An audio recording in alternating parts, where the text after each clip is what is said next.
Alright, hello guys. Due to popular demand, I am bringing you our third edition of our winter forecast. It's been about 3 weeks since we've made one, so we've gone ahead and looked at the things that we want to go ahead and tweak. There isn't too many huge differences, but there is some big game-changing tweaks that we did have to make to the forecast due to new and incoming information we have on this year's winter. Now, before I get started with this video though, I would ask that you do subscribe if you do like weather-related content, and also make sure to check out the links in our description for our social medias, including the Instagram, which is super cool. I'm going to go ahead and pin that one in the comment. Super cool. We do a lot of exclusive content on that. Now, we're looking at our overall forecast with question marks. At the end of this video, though, we are going to reveal what's underneath these question marks and what all these colors mean. But I just want to give you guys a little sneak peek of what this looks like, and stay tuned for the end to see what all these colors have in store for your area. Now we're going to get started with the precipitation forecast here, and this one hasn't changed too much. I'll go over it again just in case this is your first winter forecast, but I will tell you what I did change here. You might not notice it right away. Now for California and a lot of the Southwest there, you can see we do have drier than normal conditions, specifically in that medium shade of brown there for California. That's where we're expecting, even further below average precipitation. And once we're in that medium shade of brown, again, moderately below average, it'll be quite noticeable that it's pretty dry this winter. Now we have a lot of light green starting in Montana, moving its way into the Great Lakes, and then also New Mexico and Texas moved all the way to the East Coast, and it kind of does a horseshoe around Missouri and Kansas. Now, what I did change in this is we used to have this medium shade of green a lot further inland and not extending to the coast, and we went ahead and extended this one all the way to the coast because we are seeing signals that we are going to have a storm track that could go a little bit further east and actually bring that east coast a lot more precipitation than we originally thought, and I'm leaning more towards that being much more common this winter than I originally thought. So this is the reason why we're extending the above average precipitation further east on this map. Again, the medium shade of green is going to be more moderately above average as far as precipitation is concerned. Now we're going to move on to our temperature forecast, and this one's changed in very similar ways. Now, it's changed more than the precipitation forecast, however. We do have this lighter shade of orange from the Rockies westward, and again, in the lighter shade of orange, this is where we're expecting slightly above average temperatures, but more along the coast in that medium shade of orange, this is where we're expecting moderately above average temperatures, and it will be more noticeable right there along the coast. We have very warm waters out there in the Pacific, and this is going to blow warm air masses onshore, and this is really what's going to lead to a lot of these above average temperatures out west. Now, starting things from the Rockies eastward, however, we have below average temperatures in this light shade of blue. We're dealing with slightly below average temperatures. In the medium shade of blue there, we have moderately below average temperatures. And then for that dark blue, the Great Lakes, and we've extended all of this eastward, by the way, I wanted to mention, but in that darker shade of blue, we have, far below average temperatures, and it'll be quite noticeable. A lot of those areas in the west, like Minnesota, Wisconsin, we dealt with a lot of below average temperatures similar to this last winter, but I think that that's going to extend much further east. That's going to be the biggest difference this winter as far as the cold air is concerned. Our medium shade of blue and our darkest shade of blue are extended far further eastward than it was in our last outlook, so we are kind of leaning more towards a further east look on the cold air, and this is due to our negative NAO. If you want to, you can check out the Winter Thoughts series, and we talk a lot more about that stuff and kind of the logistics of it, but yeah, we're dealing with much colder air extending much further east than originally expected.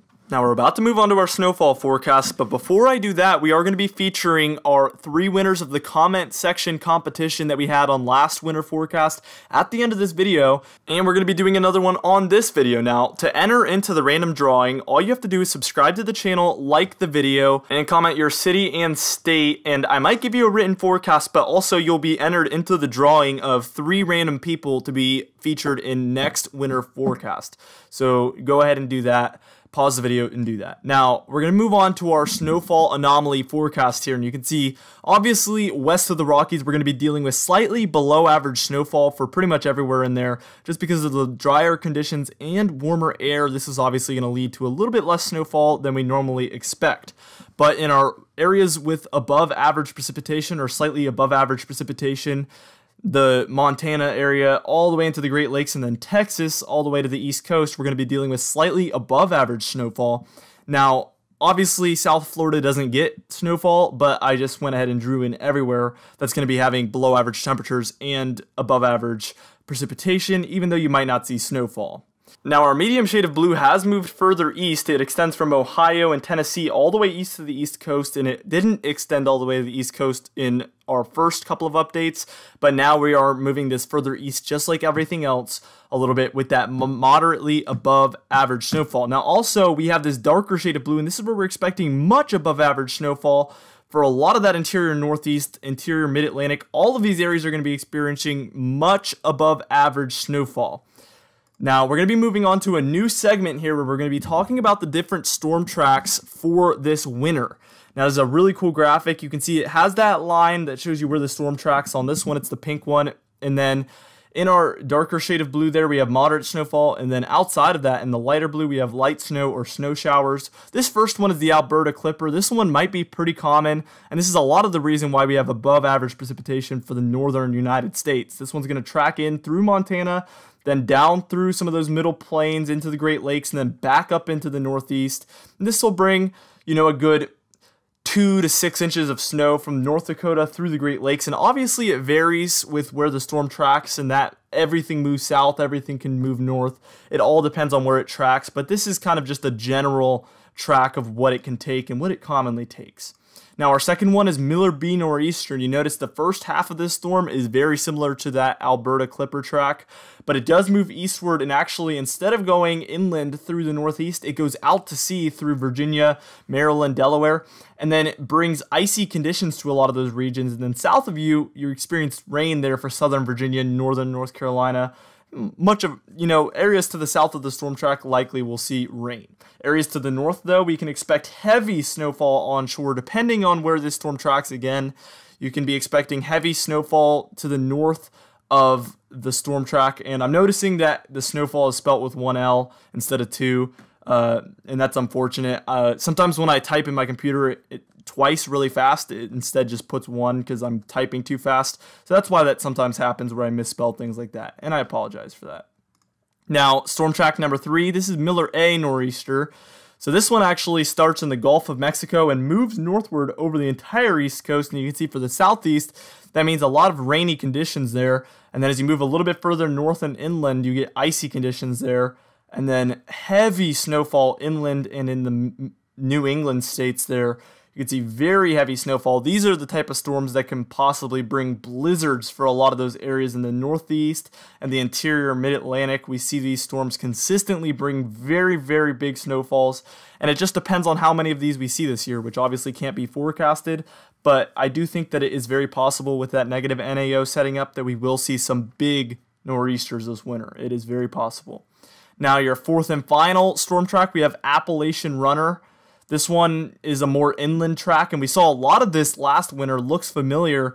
Rain for the coast, and then a lot of heavy snowfall inland. This is a lot of what we saw last winter, and we're not expecting to see as much of this year, but it will obviously happen sometimes where we get this far inland track. It beats the trough, and the cold air just isn't in place yet, and we end up getting rain for the coast, heavy snowfall inland for West Virginia, Pennsylvania, upstate New York, areas like that.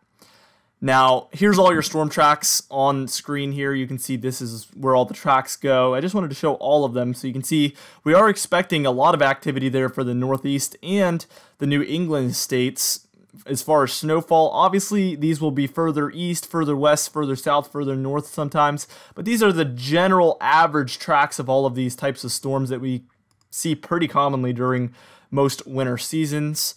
And it's just interesting to have this graphic up here. A lot of people were asking to show storm tracks, so I went ahead and added that to the winter forecast series. I hope you enjoyed that new product that we made.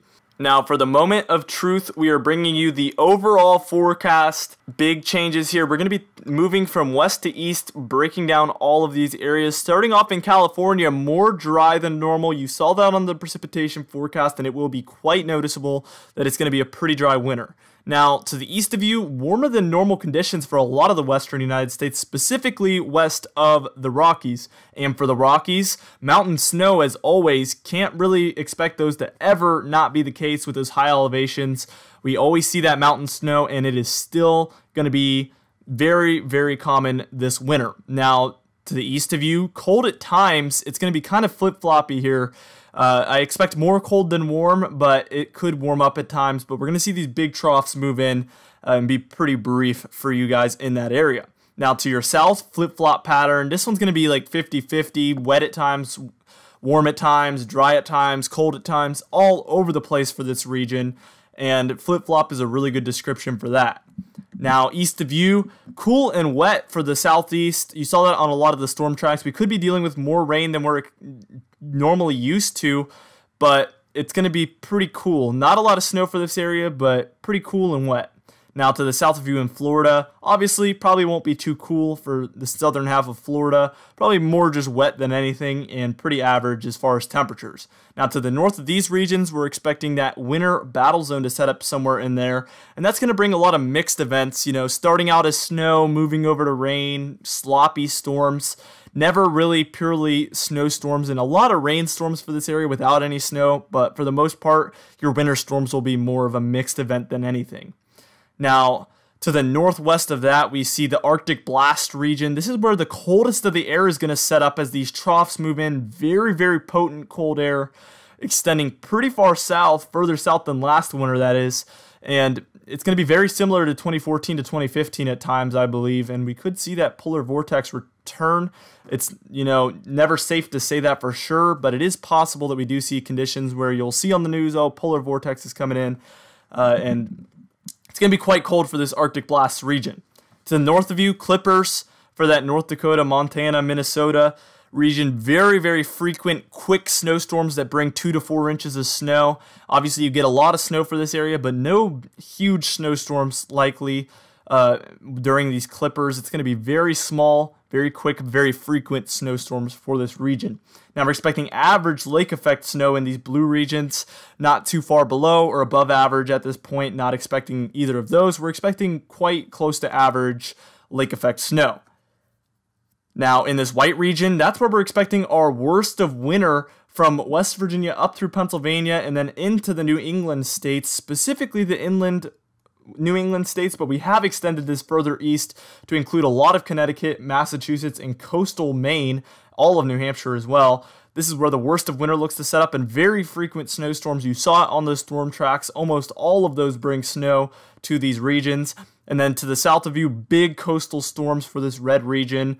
There could be a couple or a few big coastal snowstorms for these regions, at least, you know, for the southern regions, North Carolina, Virginia. You could be dealing with some of those 6 to 10 inch snowstorms that we do see every once in a while for this region. I live in that region. I know that happens about every other winter. We see 1 or 2 of those. And then to the north of you, for the East Coast, the Northeast Coast, and, you know, Boston, areas like that, we could be dealing with a lot of those 12-inch plus snowstorms this winter, at least a few of those, and it's going to be quite the active winter, I believe.